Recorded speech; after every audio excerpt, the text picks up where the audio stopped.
Alrighty, we are back. Welcome to the HawgBeat Hoops postgame show. I'm Jackson Collier, JC Hoops. This time not joined with my good friend Riley McFerrin, but instead special guest Mason Choate, who always pops in a little bit later with me and Riley, but he's here from the jump today. So welcome here, Mason. Tough performance for Arkansas tonight. Obviously, not a win, not what they wanted. Musselman said in the pre-Bahamas presser, they wanted to come down and work on some things. The players made it really apparent that they wanted to come down and compete and win. Didn't get it done. They play North Carolina in the consolation game. Just give me your general thoughts. What did you think about the game? Well, I'm not a big blame the refs guy, and I'm not going to sit here and blame the refs, but we can all agree that there were some, at least the boys in the stripes, and if there was a woman, I wasn't paying super close attention, but the people in the stripes, it was a tough game for them, but it was a tough game for Arkansas. Jackson, you've been putting out your thoughts on social media. A lot of people not happy with some of the things that you're saying, including myself. I think that some of it is a little bit of an early season overreaction. But here's the thing with Arkansas. So, you lose 84-79 to Memphis, and here you are, and it's November 23rd, and you have 2 losses. That just hasn't really happened under Eric Musselman. And so that's my concern, is that you haven't really seen teams struggle this much early in the year. And I don't know. UNCG was a good team. It's just Arkansas beat Purdue, right? That was you can say what you want, exhibition, whatever, Mm-hmm. but Purdue's about to be the number 1 team in the country, and Arkansas beat them. And so the offense is stagnant. We know that. I'm confused as to what they do with Trevin Brazile on offense. I don't really know what's going on there. You have the Devo Davis experience. Defensively, the freaking Jones, what's his name? Jones scored 36 points. Half of Eric Musselman's postgame press conference was about an opposing team's player. I'm sure he wasn't happy about that. So it's man, what a tough game. But if you're an Arkansas fan, you can blame the refs. So that's the good thing, is that if you're an Arkansas fan, you that's the best thing in the world as a fan, right? Well, it's not the best thing in the world as a fan. Winning a national championship or a Super Bowl, whatever, a championship is the best thing in the world. But when you lose, it's always nice to have someone to blame, and it's nicer when it's the refs. So that's, obviously the refs didn't lose the game for Arkansas, but it's Thanksgiving. If you don't want to be super upset about everything, just say, okay, that was on the refs. Let's get out there tomorrow and beat North Carolina. Yeah, and like you said, there were plenty of bad calls. The charge on Caleb Battle, bad call. I thought there were some goaltends that the refs missed. Hey, I have a couple of the bad calls that clipped. So here we go. Hold on. Oh, beautiful. Okay, this one. Can you see this? This is the Devo Davis. Did you see it? I don't know if it's good or not. This is the Devo Davis tech where he points at the bench. Was that clear? Did you see that, Jackson? Yeah, I'm seeing it. I was muting my mic just in case it had audio, but it didn't. Okay. But no. Okay. What do we think here? Let's go through some of these calls. We got the Devo Davis tech here. So he shoots, and then I don't think he even says anything to the bench. He just points. It kind of looks like a gun. What do you think? I do kind of see how that's one. It might be ticky-tack, it might not, but if that's a whole thing, oh, yeah, looking over at the bench, taunting the bench, sharpshooter, whatever, I can see that more than the others. I'm not going to say, oh, yeah, that's definitely a tech. I think it has more – I think there's more of a shot of that actually being a tech than the others, though. Okay, let's keep going. And I will say, we didn't say this at the beginning, but for everybody watching, it is going to be a little bit of a shorter show. It's Thanksgiving. We have families, so just deal with that. So, okay, let's go on. So that was the Devo one. Which one is this? This is the Brazile tech. This one's not a tech. Just not a tech. Okay, so look here in the top right corner. You'll see. Oh, yeah, Brazile. This is where he just bumps into dude. Yes, top right corner. That's it. Dude, my wife and I will be walking down the street and I'll hip check her harder than that. Not that I beat my wife or anything. I obviously don't do that, but that's how soft that was. No, that was That's not a tech at all.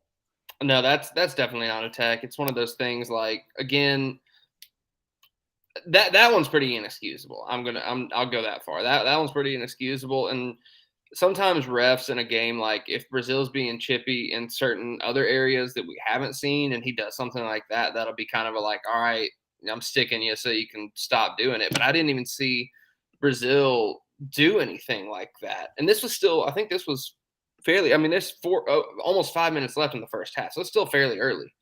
Um, so yeah, I don't think there was anything in that first 15 minutes that Brazil was doing that was like, oh, I gotta really stick and make an example out of him right here. Uh, yeah, I don't think that's warranted of a tech at all. Well, and here's another thing with Brazil though is like we're seeing. I don't know. I mean, this it's back to back games where he's had these just kind of plays, and that one's not really one of them.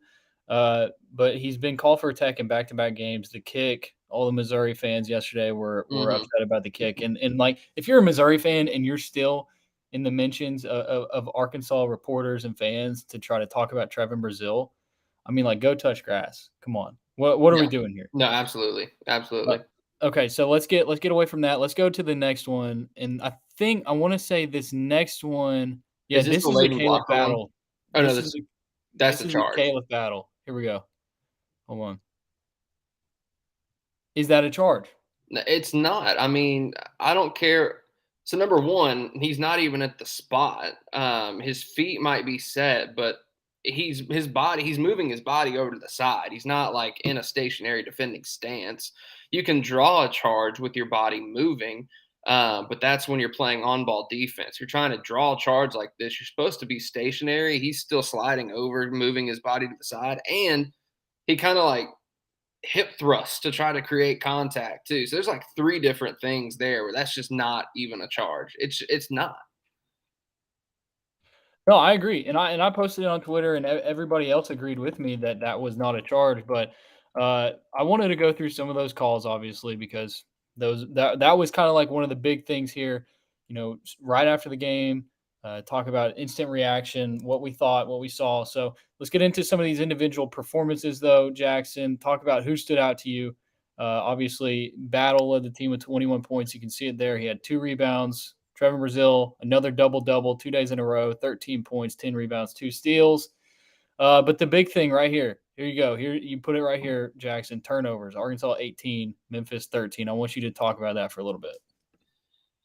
I put up on Twitter before the game like key stats about the game and keys to victory for Arkansas. And one of my biggest things was Arkansas had to take care of the basketball tonight. Memphis, I think, coming into tonight was already forcing over 15 turnovers a game.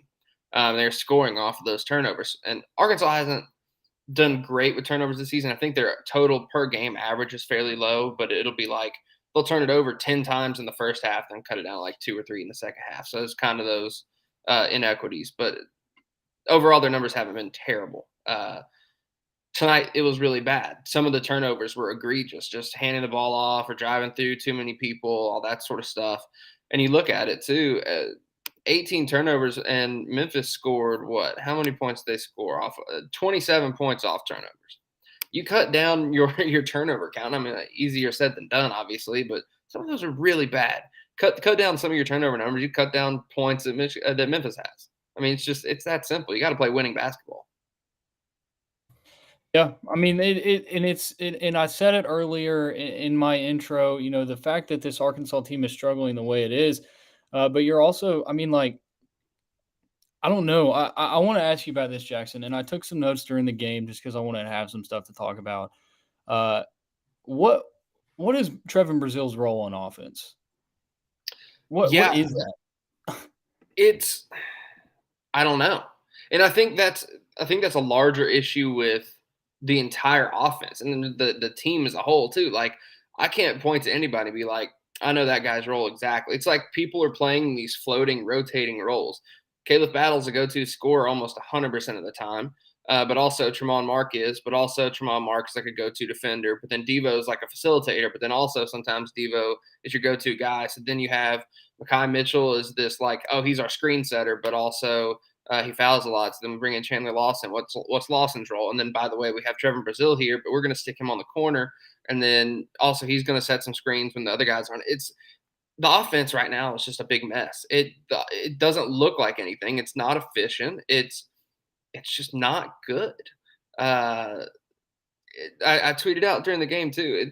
It's a lot like, there's a couple of weak ball screens that are set. There's very little movement. They're going and standing in spots, and then they'll get the ball to either Battle or Mark or Devo, and essentially say, "Oh, go ISO," and try to bail us out as the shot clock expires. Like that's essentially been the offensive game plan, and I don't understand I don't understand what that's even accomplishing. It's not accomplishing anything. Yeah, yeah. And Tremont Mark, he was in foul trouble early on. You saw he scored you 25 points, so you didn't have a whole lot of him in the first half. He played just 6 minutes. Let me see. I think I wrote down the time that he left the game. So he checked out around the 11-minute mark in the first half. I wonder how much, if he was able to play more of the first half, how much does that help Arkansas? Because you saw when he came in the second half, he provided them a spark like immediately. And so I do think, at least with a guy like Tremont Mark, he's going to have to step up more offensively than maybe we thought preseason. And he has so far. He has to this point. But another thing is Layden Blocker, right? Like your guy, Layden Blocker, again, gets his first career start. I don't know. Do you see that him having a big role moving forward this season? I know that you're higher on Layden Blocker than most people, but do you think that, you know, with the way that the guards are playing so inconsistent, including L. Ellis, who scored 0 points in 13 minutes tonight, like, do you think that Layden Blocker might be working his way into the rotation? Look, if you have a guy that's a veteran like L. Ellis coming in, and he's supposed to be a scoring guard. He's supposed to play the role of a true point guard who can score. Uh, this is back-to-back games now where he hasn't done anything, and you saw last game Layden Blocker came in and played some quality minutes, so he gets the start tonight. And what does he do? He plays 27 minutes, adds 9 points, plays good defense, grabs a few rebounds too, makes some really smart plays. And he grabbed an offensive rebound, crashed on the offensive glass, and threw it out of bounds off of a Memphis player to save a possession because he flew out of bounds to get the rebound. So I think the way that Blocker's been playing, he's definitely played himself in the rotation. He is playing a true point guard role. He's not going out of his way to go look to score, but he has the ability to. He was hitting some tough layups. He was driving to the cup. He was dishing. He was running an offense, it seemed like, when he was on the floor, as much as is possible in this system, it seems like. But I really liked how Blocker played tonight. I'm not ready to say that Blocker is going to overtake L. Ellis's spot right this second, because L. Ellis is however much a veteran, senior, whatever, but grad senior even, and Blocker's a true freshman. But man, if you're a true freshman, you're that talented, and you're still like letting the game come to you and play like that, and I will go as far as to say Blocker is definitely a better perimeter defender than L. Ellis is. So if part of the issue is perimeter defense, and he's running an offense, and he's able to get to the bucket, I think you have to play him over Ellis if that continues. All right, we got some live reaction on the YouTube. Jacob Dills, he says Blocker can absolutely make a difference throughout the season. He's just going to get better. Jacob also added, I feel like a lot of the time we don't even start our offense until 10 seconds to go, and the shot clock makes it look even worse. You kind of agree with that, Jackson? Oh yeah, I mean it's like they'll dribble the ball at the court really slow, and then it's like, all right, gotta wait, and then they'll just be dribbling at the top of the key, waiting for like a ball screen action or something, or waiting for some big loop action from the backside to loop from left corner to right corner on all this sort of stuff. And by the time anybody even sets a ball screen or even gets to movement or getting into trying to attack the basket, it's like there's 15, 20 seconds left on the shot clock. Yeah. Yeah, it's tough, man. You don't want to lose a game like that to Memphis. But I mean, think about it this way. Think about it this way, though. Last year, you remember the Maui Invitational, Arkansas lost a game against a really good Creighton team. And I remember you wrote a story like you just did on HawgBeat.com of social media reacting to bad officiating in that same Arkansas Creighton game. And that was a fun game. I feel like this game was fun. I don't think it wasn't near as back and forth as that Arkansas Creighton game. But I mean, if you want to feel a little bit better about it, Eric Musselman teams, like, he's gonna get it figured out. He will get it figured out. They will get this rotation figured out. They will get roles figured out.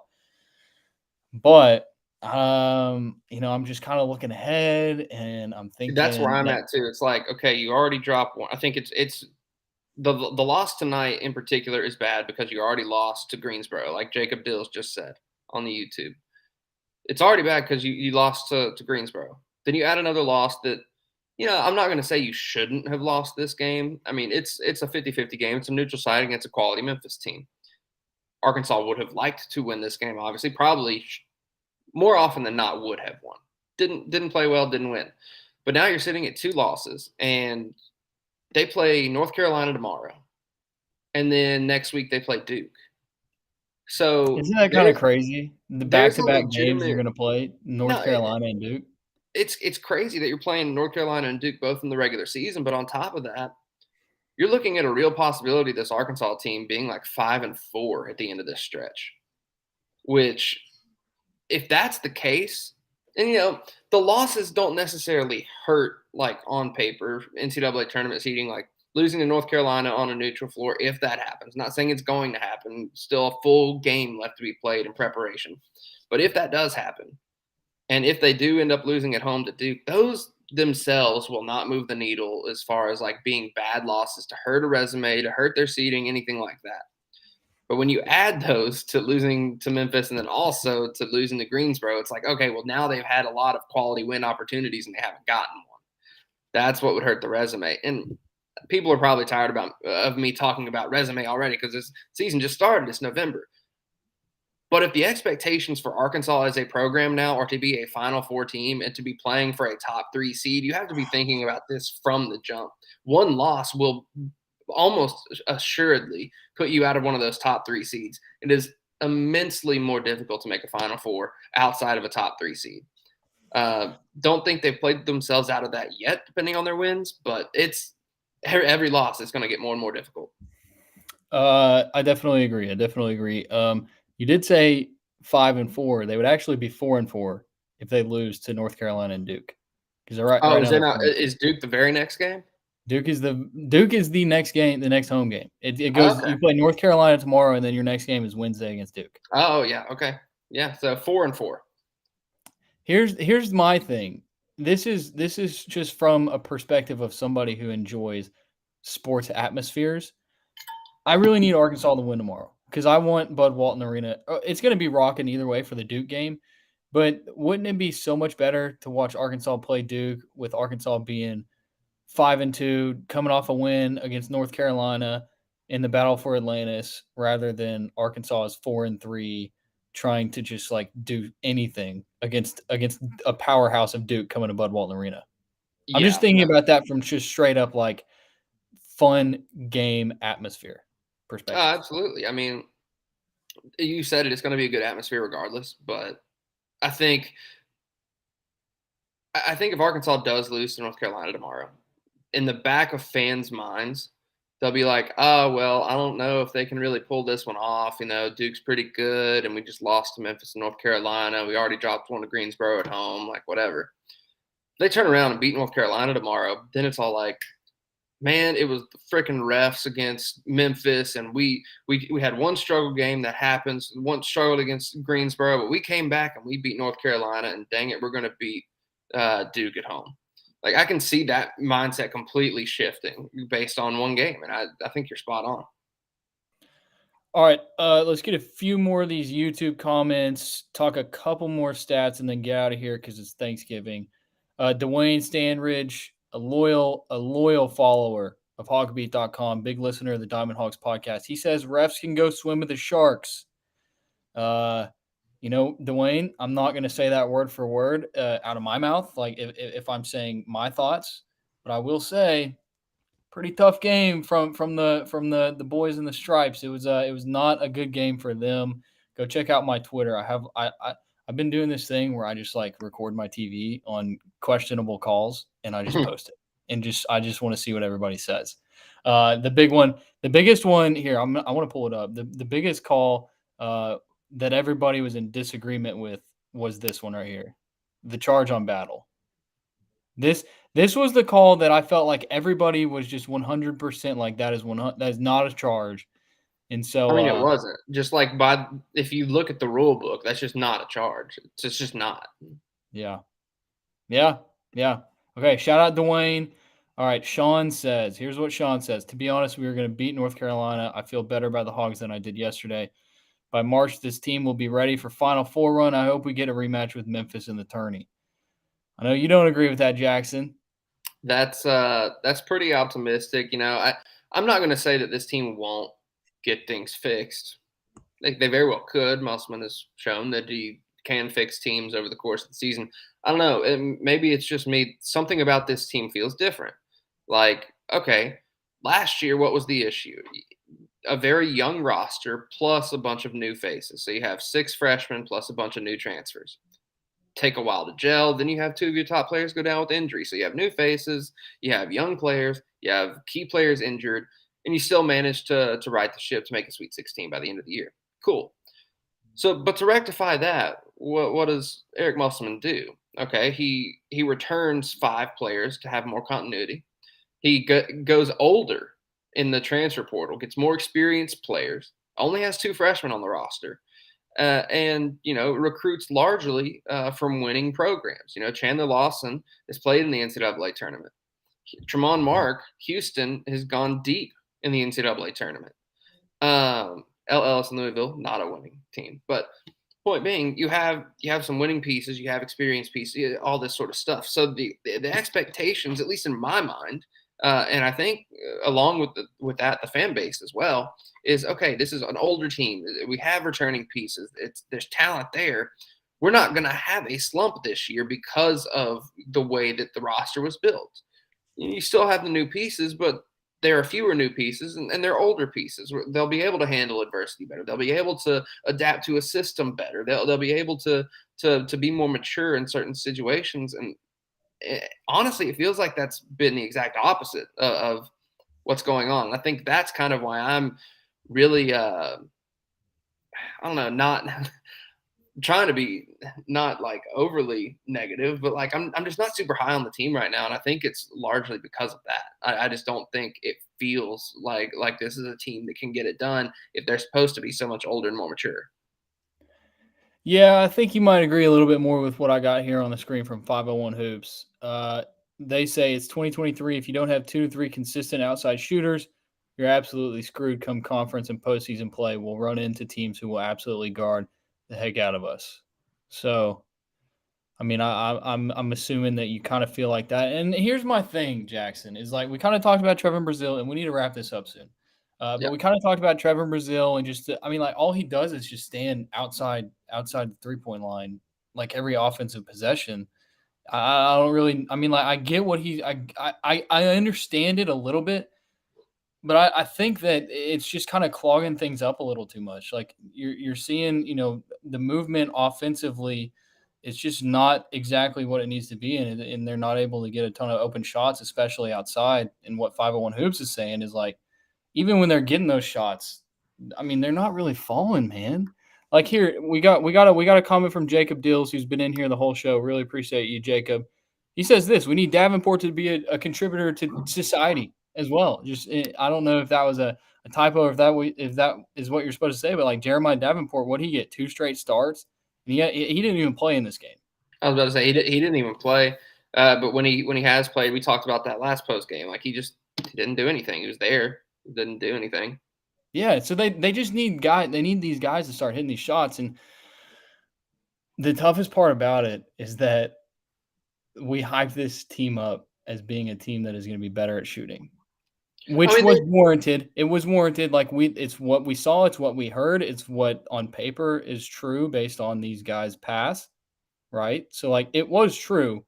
It's just not working right now. well, and to be fair, like the percentages tonight weren't bad. They were 47 from the field, 39 from 3, and 74 from the free throw line. But a lot of it's to do with timeliness. Like it was they were 6 of 17 before Devo hit the last second that didn't really matter. And Battle hit one late to. I mean, I think they finished like 2 of 3 or 3 of 4 down the stretch, kind of not garbage time buckets, but game was pretty much over. They were trying to come back in it, but like throughout the rest of the game, that's when the shots matter more. They're just not hitting them. I don't understand. I don't know. All right, let's start wrapping this show up. So last few comments here we've got from Jacob. Refs didn't give Memphis 27 points on turnovers. Yep, that's true. That is very true. I'm not saying that the refs blew this game for Arkansas. Arkansas definitely lost this game, but Absolutely. it is what it is. It's a big storyline from the game. So let's get out of here though, Jackson. It's Thanksgiving. We appreciate everybody joining us on the live show. Make sure you check out HawgBeat.com. The post-game press conference is up live on the HawgBeat YouTube. So if you're already watching this, as soon as we end this, go watch the post-game press conference and then go to HawgBeat.com. That is HawgBeat.com. You can see it there on the screen and check out all of our coverage for Arkansas basketball tonight, last night, and for Arkansas football tomorrow. Don't forget Arkansas, Missouri, and Arkansas basketball, right? Arkansas is going to play North Carolina. That's a big game. So a big 3 games for HawgBeat.com, and we appreciate everybody who has been with us throughout all of it. So thank you for listening. Hope everybody had a great Thanksgiving, and we will chat with you tomorrow. And then after tomorrow, the next time we'll be chatting to him is after the Duke game, Jackson. That's going to be pretty fun. I'm excited. We're gonna get this thing going. I'm excited. I'm thankful for all the people who've been tuning in, enjoying this. We're trying something new. The reaction, the feedback has been great so far. So keep it up, and we'll keep talking hog basketball immediately after games. Absolutely. Thank you to everybody for watching, and we'll